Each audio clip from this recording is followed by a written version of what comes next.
Alléluia. Bonjour, bonjour, bonjour. Je suis Maman Béni Évangéliste. Et ce matin, je suis encore là pour t'apporter une petite parole de réconfort.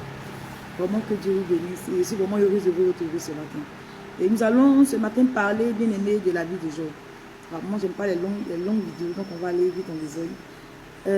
La Bible parle d'un certain Job qui était riche, vraiment, qui avait tout. Tout. Et un jour, Dieu a décidé de l'éprouver pour voir si réellement il est attaché à lui, Dieu, ou à ses richesses. C'est comme ça qu'il a envoyé Satan en mission dans la vie de Job. Et en une seule journée, Job a tout perdu. Tout ce qu'il avait comme bien. Bien aimé, c'est vrai, ce n'était pas facile. Il n'a régné Dieu en aucun moment. Job est resté intègre. Pourquoi? Parce que Job savait qu'il n'était pas né avec une maison. Il n'était pas né avec de l'argent. Il n'était pas né avec la richesse, comme on dit. Il dit, je suis né nu, sorti nu du ventre de ma mère. Nu, je répartirai nu dans le ventre de la terre. Job avait compris qu'il n'est pas né avec les richesses.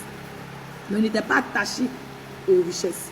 C'est Dieu qui a donné, Dieu a repris que son nom soit béni. Amen. Si Job était né à la richesse, il aurait régné le Seigneur. Comme aujourd'hui, nos frères, aujourd'hui Dieu a donné une voiture à un frère, c'est fini. Il ne peut plus aller à l'église sans voiture. Ça veut dire que sa voiture en panne, il tombe malade. Tellement il est attaché au matériel. Il y en a qui n'ont même, quand ils n'ont même pas un 5 francs. Voilà l'église, c'est problème. Pour te dire, non, je n'ai pas l'argent, je suis pas là. Alors comme s'il était né avec l'argent. Bien aimé, quel que soit le degré de ta richesse, tu n'iras même pas avec quelque chose. Parce que pourquoi? On ne va pas avec. Dans ton cercueil, il n'aura que ta petite veste avec cravate et puis petit gant. On ne va pas mettre ta vie là-bas. Il n'aura pas ton immeuble, ni tes voitures. Tu vas aller comme ça sans rien. Alléluia. Et la richesse ne garantit pas le salut, mon frère. Tu vas avoir tout l'or du monde. Mais si tu n'es pas dans la volonté de Dieu, tu iras en enfer. Donc, au contraire, la richesse nous éloigne de la voie de Dieu. Donc, le plus important, c'est de plaire au Seigneur. Et Job avait compris cela. Il faisait tout pour plaire à Dieu, non pas aux hommes. C'est pourquoi Dieu l'appelle un homme intègre. Parce qu'il luttait, même quand ses enfants posaient des actions, il posait des actes pour amener Dieu à leur pardonner. Il faisait tout faire pour que Dieu soit fier de lui.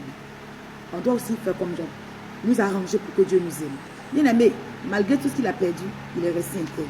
Parce qu'il a compris que c'est celui qui a donné, qui a repris. Et il est capable de redonner encore. Alléluia. Et voici que dans cette situation difficile, ceux qui étaient à ses pieds, qu'il adulait hier, qui dans les places publiques, qui faisaient ses louanges, qui étaient à ses pieds, Seigneur, malgré qu'il avait abandonné, même sa propre femme l'avait régné, Job n'a aucun moment régné le Seigneur. Il est resté intègre. Il est resté fidèle à Dieu, malgré qu'il n'avait plus rien. Et voici que, bien aimé, Job va dire une parole qui va vraiment toucher mon âme. Il va dire dans le livre de Job 19, verset 25, il dit, je sais que mon Rédempteur est vivant. Et c'est lui qui se lèvera le dernier sur la terre. Alléluia. Malgré le complot de tes ennemis, ils ont décidé de détruire. Ils ont décidé de détruire ton foyer, de tuer tes enfants, de gâter ton travail. Bien aimé, la situation est pourrie à tel enseigne qu'il n'y a même plus d'espoir. Mais comme Job, ne te décourage jamais. Sois fortifié. Dis-toi que ton Dieu n'a pas encore dit son dernier mot. Malgré le plan qu'ils ont fait contre toi, malgré leur méchanceté, malgré leur complicité, tout ce qu'ils ont pu faire. Bien aimé, Job est resté tranquille. Il a dit, son Dieu n'avait pas encore dit son dernier mot. À quelle situation tu es voué actuellement, tu vis quoi comme situation difficile? Job a dit, même si sa chair tombait en lambeaux, lui il sait que Dieu n'a pas encore dit son dernier mot. Quelle foi, quelle fidélité, quelle détermination. Alléluia. Job était prêt à tout pour voir la gloire de Dieu. Et il a vu la fin de Job. Dieu l'a rétabli, Dieu l'a restauré, Dieu l'a repositionné. Alléluia. Dieu a récompensé la foi de Job. Dieu a récompensé l'intégrité de Job. Dieu a récompensé la foi, la fidélité, vraiment l'amour de Dieu pour Job. À la fin de tout souffrance, il y a toujours une récompense. Alléluia. Ne sois pas comme ces gens-là, quand ils n'ont rien, ils sont irrités. Alors qu'on n'ira pas avec tout ce qu'on a aujourd'hui comme richesse.